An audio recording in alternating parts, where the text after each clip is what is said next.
Hello, my name's Elijah Wells. For the first time in like months, I'm doing a Let's Talk About. But in this episode, we're talking about whether simultaneous releases in cinemas should be like scrapped altogether. Because if you may have heard, the movie Tenet's being practically off Warner Brothers' calendar for now, when I'm recording this, and that movies are being delayed, and still, which is still going on. But however, there's like loads of cases like really booming up at the moment, like particularly in the south of the US, like California, Texas, and Florida, and Arizona, just to name a few states that have cases rising. But here in the UK, it appears to like going down, or at best kind of flatlined. Yeah, since we would have got Tenet nowish and made a review out of it, I'm just going to go through four pros of why simultaneous releases should be scrapped, and four cons of why scrapping that idea is going to be a bad idea. Because I mainly thought that idea when I read an article from The Guardian by Steve Rose, saying that America shouldn't really get the film first because the cases are rising, or we should be waiting for America just to get the cases down. So here are 4 ideas on why it's a good idea to scrap simultaneous releases altogether, and 4 ideas why it's not. My first pro and con idea is that we have a low daily average cases, and that there's not a lot of signage pointing towards the second wave. But to be real, it's impossible to predict where the second wave is going to happen and how enormous the cases are going to be. Like, there was recently a thing in Leicester which started from clothes factories, and there was one in Blackburn up north, which Leicester is apparently going down in cases rapidly, and the government's kind of sending like mixed flags on what's happening. But I think it's now just a case of localized cases, to be honest now. And signs of a second wave, if it's a nationwide thing, it'll probably just spread from one city to another, and probably a whole country will be hit.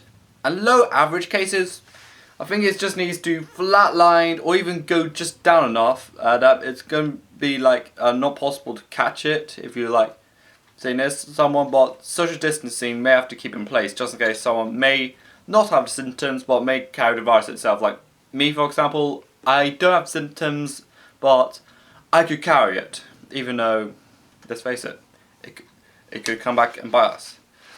The idea, and also why scrapping simultaneous releases could be scrapped is a bad idea, is there's a 2-hour limit in China.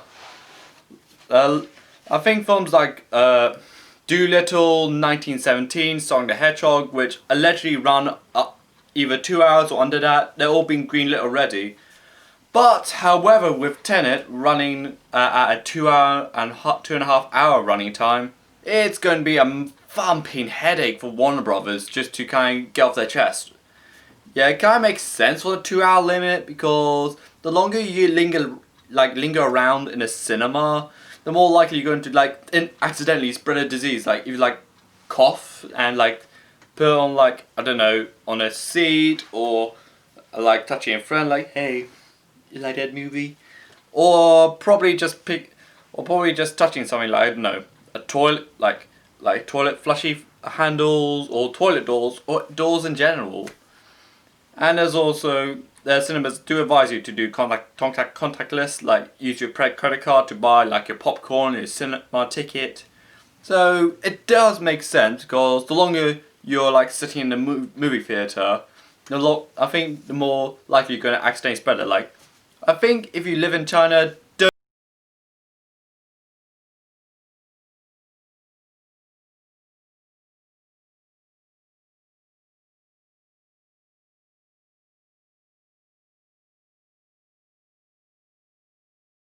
Now for my second ideas. Why it's a good idea is that cinemas in France, South Korea, Japan, and Vietnam have mostly now reopened, and their top movies, top of the week, have grossed $1 million, well, in US money. I feel there's people going to slowly come back to cinemas, but again reluctantly and with social distancing measures in place. But like I said, there's nothing to show unless of course there's like domestic films like something Vietnamese, Japanese, Korean or French. Then the market is still going to be alive as there. But international films like made in Britain and UK, I mean in US as well, like Mulan or Tenet, I think they've just delayed it enough that it's going to be kind of out of reach for the actual opening date. Like you can't just like pull it over just for one cinema chain, because that's kind of like bending the will for film studios, to be honest.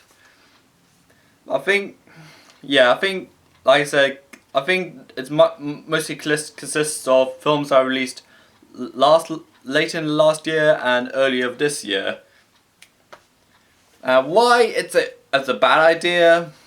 Well, to scrap simultaneous releases altogether is the possibility, like I said, the possibility of a second wave. It could be like anywhere. It could hit any region. Like everyone thought, like Australia, like completely conquered the coronavirus until like Melbourne, Victoria got hit. Then it's practically like back to square one.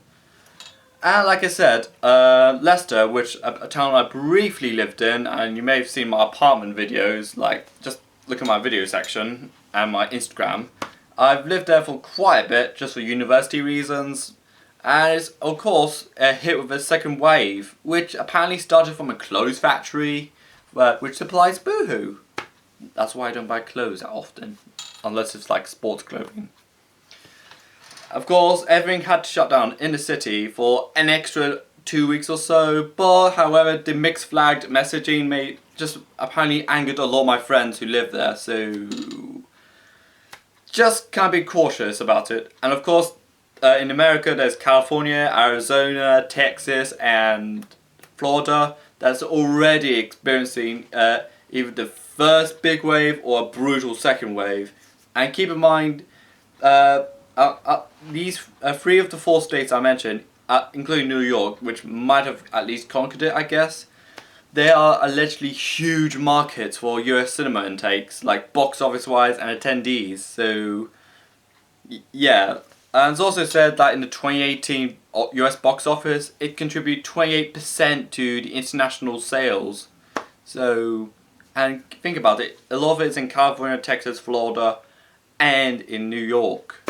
Another idea I have is that cinemas, as well as theatres as well, or as well as religious places like churches, mosques and synagogues, need to place like effective enough social distancing rules, or even strict ones at best. Since in the UK it's now like 1 meter, which is like an arm's length roughly, and also contactless payment like by card is widely encouraged. I think what you could do is preferably buy everything you can, if possible, online, like the tickets for example, and if your cinema is that liberal, you can buy the popcorn online as well, since I've heard it's kind of a big thing now. But of course, if you're going to like buy your ticket and the popcorn on the door, you're going to run into the process of slowing everything down and extra cleaning for the staff to do. Like, you can like, hey, came in for the popcorn, and here's my ticket. And you just walk in. I think it's going to like cause far less stress for staff, and it's going to cause far less accidental corona mess if you like buy everything online or in advance before you go into the auditorium. But the other idea, which of cancelling like simultaneous releases, is a good idea, is the leaked clips or piracy at best. Like, it's going to end up online once it comes out, either in like Korean subtitles or French dub or something. French dub, you know what I mean. It's people are going to like put these clips on YouTube with no reality that is a spoiler, with no sense of realization that some people or even countries may even receive the film as it is at the moment. Like, spoilers! Mulan was a bad guy!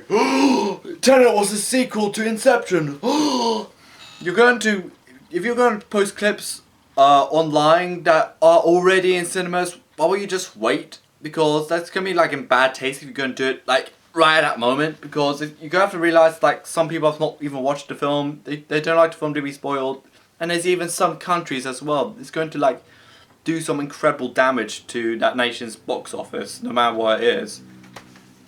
And there's also flexible marketing. If you're going to market all over the place, it's going to be a little bit strenuous, a bit stressful. It's kind of like doing a porcelain dummy. If one of the strings get cut, it'll just like not flow naturally. Like if there's like a Marvel film or Star Wars film, it's all like done like one big day. But if it's like an indie film or a foreign film and it relies largely on word of mouth, I think it's going to be the word of mouth that's going to effectively like carry the whole. And my final ideas on why scrapping simultaneous releases is a good and bad idea is you can hype people up by really seeing old movies. Like one of my friends I made at uni watched Pulp Fiction, Star Wars and The Matrix while they were showing in cinemas, even though you can like get them on Netflix and on DVD. And like I said, you can like hype up like we're welcome to get you back in the cinemas, even though we literally have nothing to show you. But there's old movies like I said, Star Wars, Pulp Fiction, The Matrix, and even some Harry Potter movies are being re-released. Even though that's kind of problematic now, considering what J.K. Rowling said about trans people. But I think it's like really pumping people up for new releases and just giving them a taste of something familiar. Probably has a sense of nostalgia when they first saw it in the big screen. So it's kind of like ramping people up for the actual big event. It's basically like a calm before a storm. But why I think scrapping simultaneous releases is a bad idea is that cinemas are just so high of a risk to open. Like bowling alleys and some restaurants, even places of worship like churches, mosques and synagogues and temples. Like you're going to have like 500 other people at one time in the cinema, and they could be, and one of them or like a whole bunch of them could inadvertently have COVID-19. Either they have symptoms or like me may not have the symptoms but might carry the virus. But who knows? So I think it's just a case of wait and see if the second wave is going to kick in. But all in all, what do you think? Let me know in the comments. Follow me on Twitter and Instagram. And this is the Larger Wells. And bye!